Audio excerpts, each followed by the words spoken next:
Descriptive statistics में काफ़ी सारी चीज़ें डिस्कस करी हैं और लास्ट में हम जो डिस्कस कर रहे थे वो टेक्निक्स फॉर आउटलायर्स डिटेक्शन थी, जिसमें हमने कुछ चीज़ें तरीके सीखे थे कि हमारे पास अगर डेटा को हमें और बेहतर करना है, इम्प्रूव करना है, तो हम आउटलायर्स को देखते हैं और उसको रिमूव करते हैं, या फिर उसके अंदर हमने एक तरीका देखा था।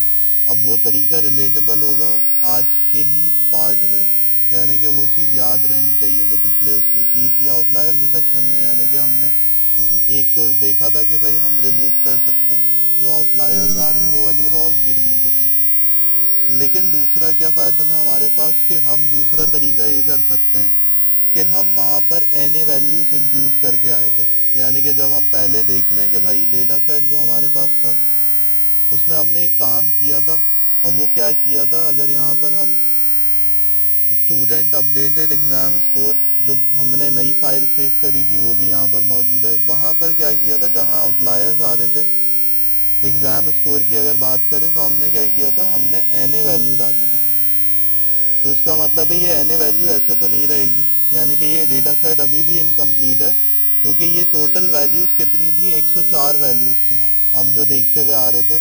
तो 104 में यहाँ पर इस सिनेरियो में इसको हमें रिमूव करना भी नहीं चाहिए था और ना एन ए वैल्यू डालनी चाहिए थी, क्योंकि ये डेटा सेट हमारे पास बिल्कुल सही आ रहा था।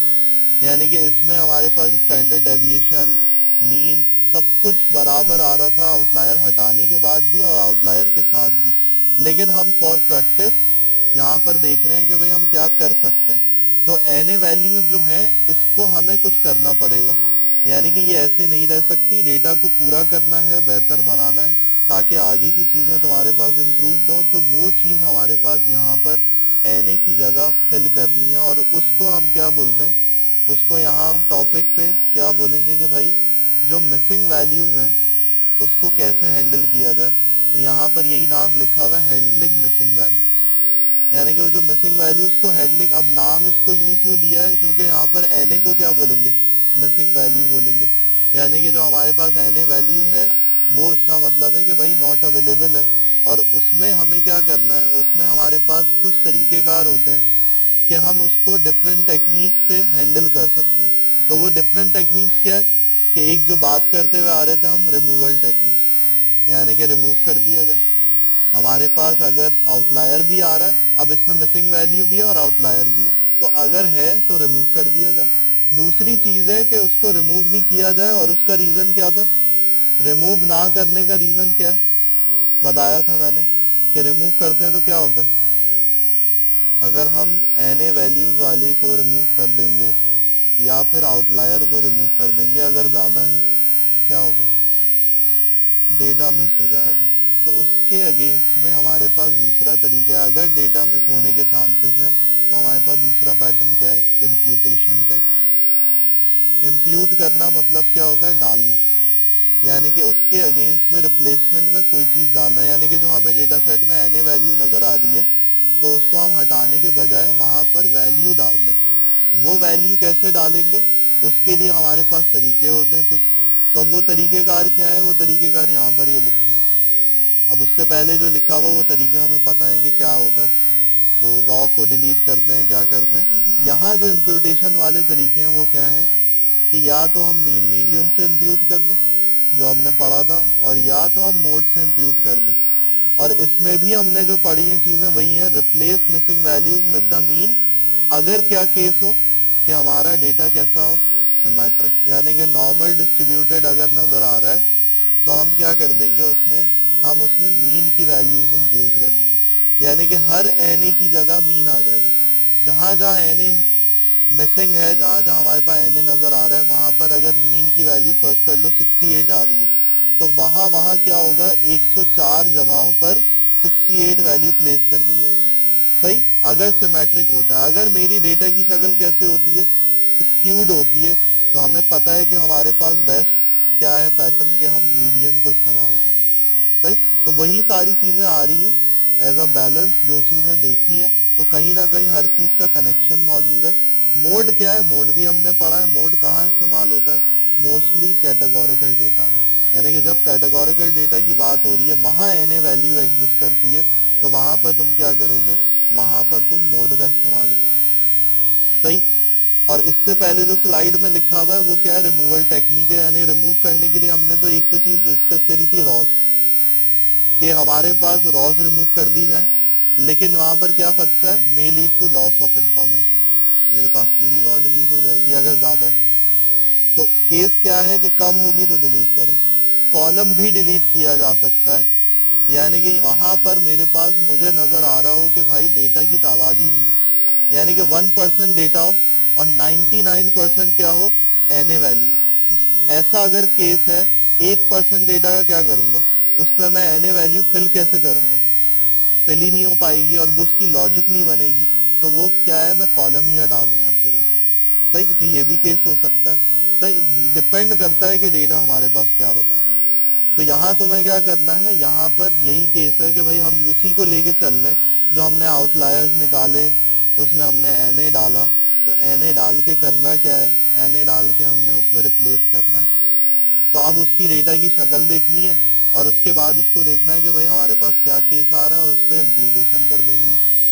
तो यहाँ पर हमारे पास सबसे पहला स्टेप वही होगा कि हम डेटा लोड करें। पहले डेटा लोड किया जाएगा और देन अब देखो वो जो शीट अपडेटेड होगी उसी को यूज करोगे, जिसमें तुम्हारे पास तुम्हारी क्या आ रही है, एन ए वैल्यूज आ रही हैं, तो उसी को इस्तेमाल किए, डेटा लोड किया और देन तुम्हारे पास तुमने डेटा लोड करके ये चेक कर लिया कि भाई तुम्हारी डायग्राम किस विजुअलाइजेशन किस तरीके से आ रही, क्योंकि हमने ये देखा है कि हमारे पास यहाँ पर जब हम प्लॉट करेंगे तो हमारे पास देखो यहाँ पर एक चीज दे रहा है, क्या, warning message remove 104 Ross containing non finite outside the scale range, यानी कि यहाँ देखो डायग्राम तो चेंज हो गई है। क्यों, क्योंकि ये एन ए वैल्यूज तो क्या नहीं कर रहा, एग्जाम स्कोर में कंसिडर नहीं कर रहा। 104 जमाओं पे क्या प्लेस है, एन ए वैल्यू प्लेस है, तो ये ऑटोमेटिकली जीजी प्लॉट टू जो है वो उसको इग्नोर करके देखो डेटा हमारा किसके सराउंडिंग 80-90 वाली वैल्यू चली गई। क्यों, क्योंकि वो हटाई नहीं है हमने। सही। तो वो यहाँ पर अब प्लॉट अगर करोगे तो यहाँ पर प्लॉटिंग में तुम्हारे पास कैसा आ रहा है, कैसी विजुअलाइजेशन आ रही है, सिमेट्रिक आ रही है, स्क्यूड आ रही है, कैसी आ रही है, नॉर्मल डिस्ट्रीब्यूटेड है या नहीं है, भाई इसको क्या बोलते हैं, बेल कर पड़ा था ना, बेल की तरह क्या था।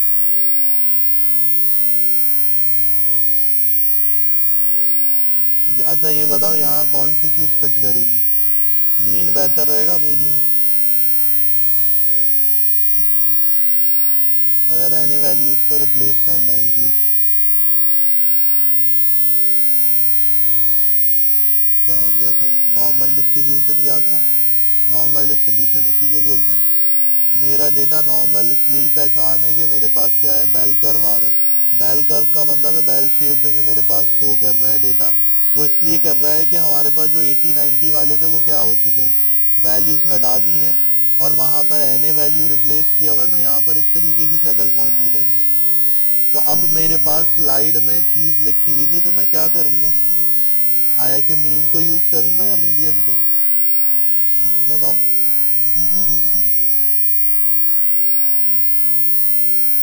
क्या यूज करेंगे, मीन को यूज करना चाहिए या मीडियन को,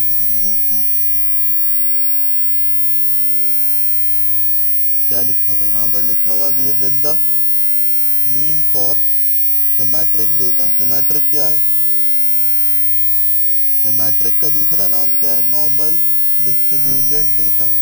तो सिमेट्रिक बोल लो या फिर नॉर्मल डिस्ट्रीब्यूटेड बोल लो, दोनों चीजें एक ही है। तो यहाँ क्या है, यहाँ मुझे मीडियन पे जाने की जरूरत नहीं है, मीडियन समझो बेस्ट केस है, इस वाली शक्ल में और बेस्ट केस है, यानी कि वहां पर मीडियन और ज्यादा बेहतर हो जाएगा। मीन को भी कर सकते हो मीडियन, लेकिन अगर स्क्यूड होता तो मीन को नहीं करोगे, सिर्फ मीडियन का इस्तेमाल करोगे। तो यहाँ हमें मीडियन पे जाने की जरूरत नहीं है, क्योंकि हमारी जो मीन जो लाई करेगा वो कहाँ करेगा, किधर करेगा, नॉर्मल डिस्ट्रीब्यूशन में कहाँ लाई करता है मीन, कहाँ पर होता है, मैं बगैर निकाले हुए मीन बता सकता हूँ कि कहाँ है, इस डायग्राम में कहाँ आएगा मीन, बताओ।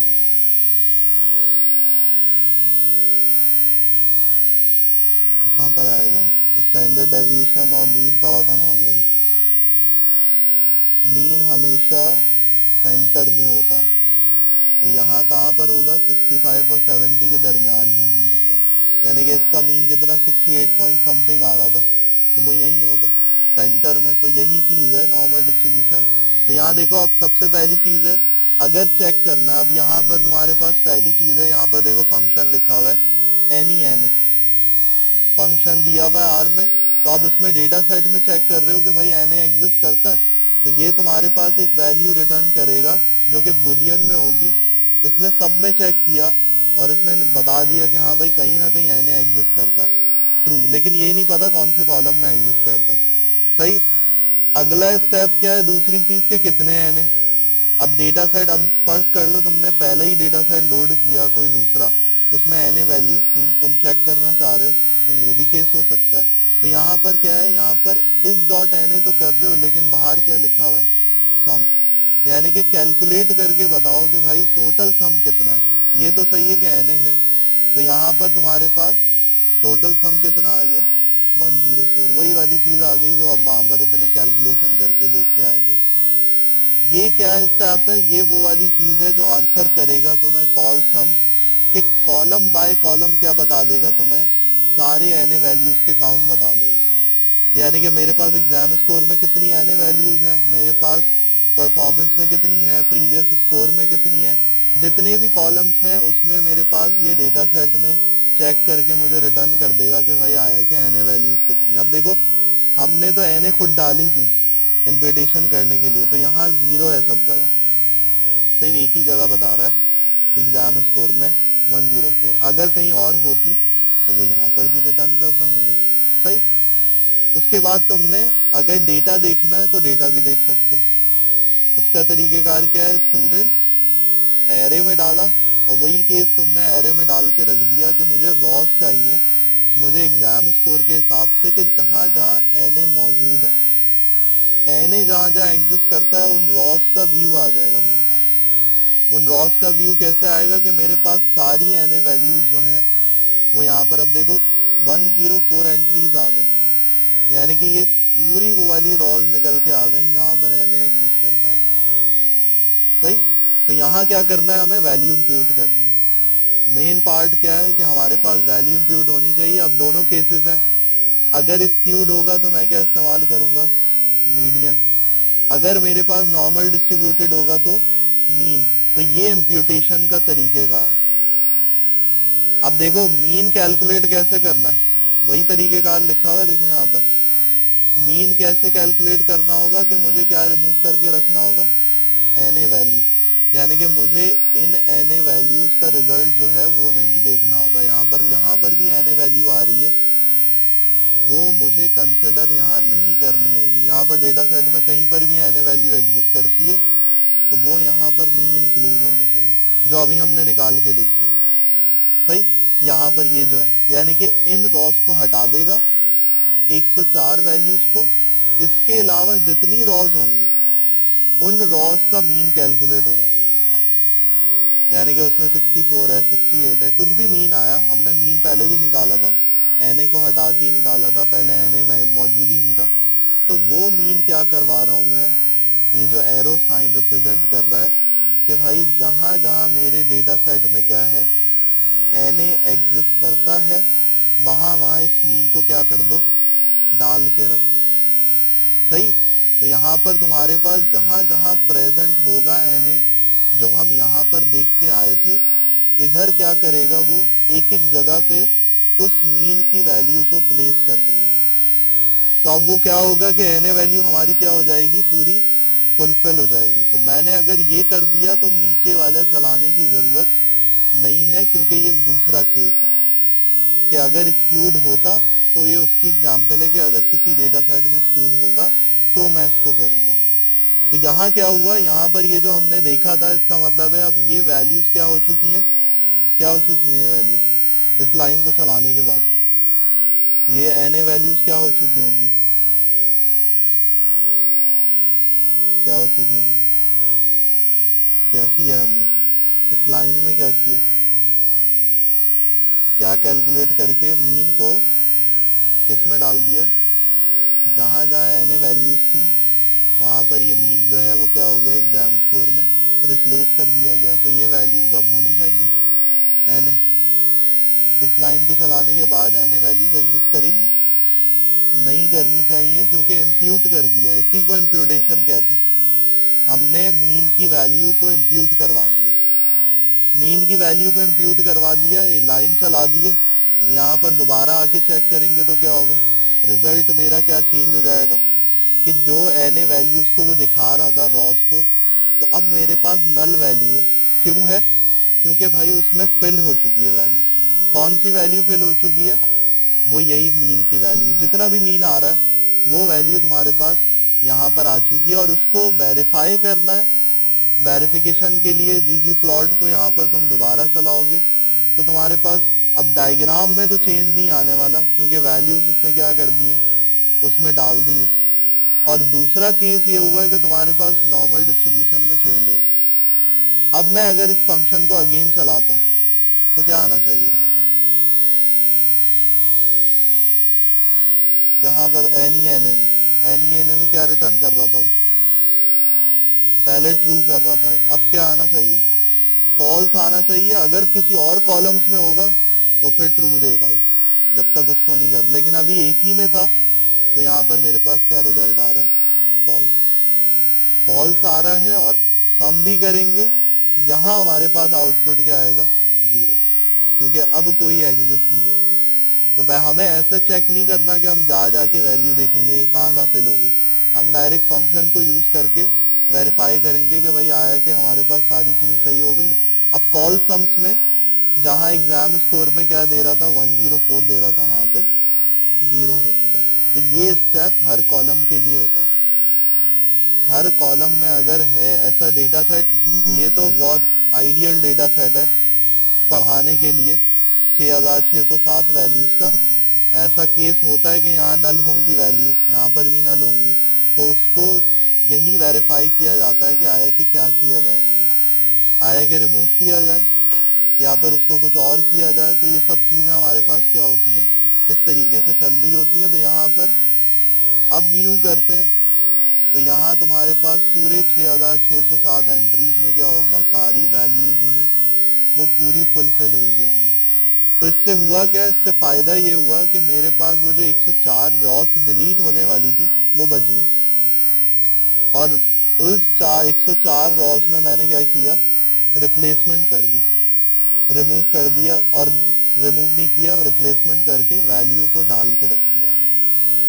बात समझ में आ रही है। तो तीनों केसेस, तीन केसेस है, तीन केस हो सकते हैं, या तो रॉ डिलीट की जाए, या कॉलम डिलीट किया जाए, या फिर क्या किया जाए, क्या किया जाए,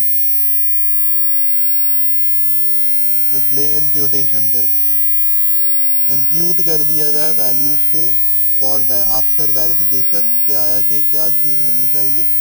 तो इस तरीके से तुम्हारा काम होगा। तो जो तुमने सेव की थी फाइल, जब IQR को कर रहे थे हम, तो वहां पर तुमने एक फाइल सेव करी होगी कोड करके, जिसके अंदर NA को इम्प्यूट करा था, NA वैल्यूज डाली थी, उसको लोड करके यही इम्प्लीमेंटेशन करोगे और देन फिर आगे तुम्हारे पास सारी चीजें प्रोसेस होंगी। फिर एक डेटा सेट दूंगा तुम्हारे पास, एक हाउस प्राइजेस का है, उसमें बहुत सारी ऐसा डेटा बहुत मिसलीड कर रहा है, वहां पर बहुत सारी चीजें, तो उससे तुम्हारी प्रैक्टिस हो जाएगी। पहले इसको करो प्रैक्टिस के लिए, जो तुम्हारा पहले वाला डेटा सेट है उस पर ये वाला काम इम्प्लीमेंट करो।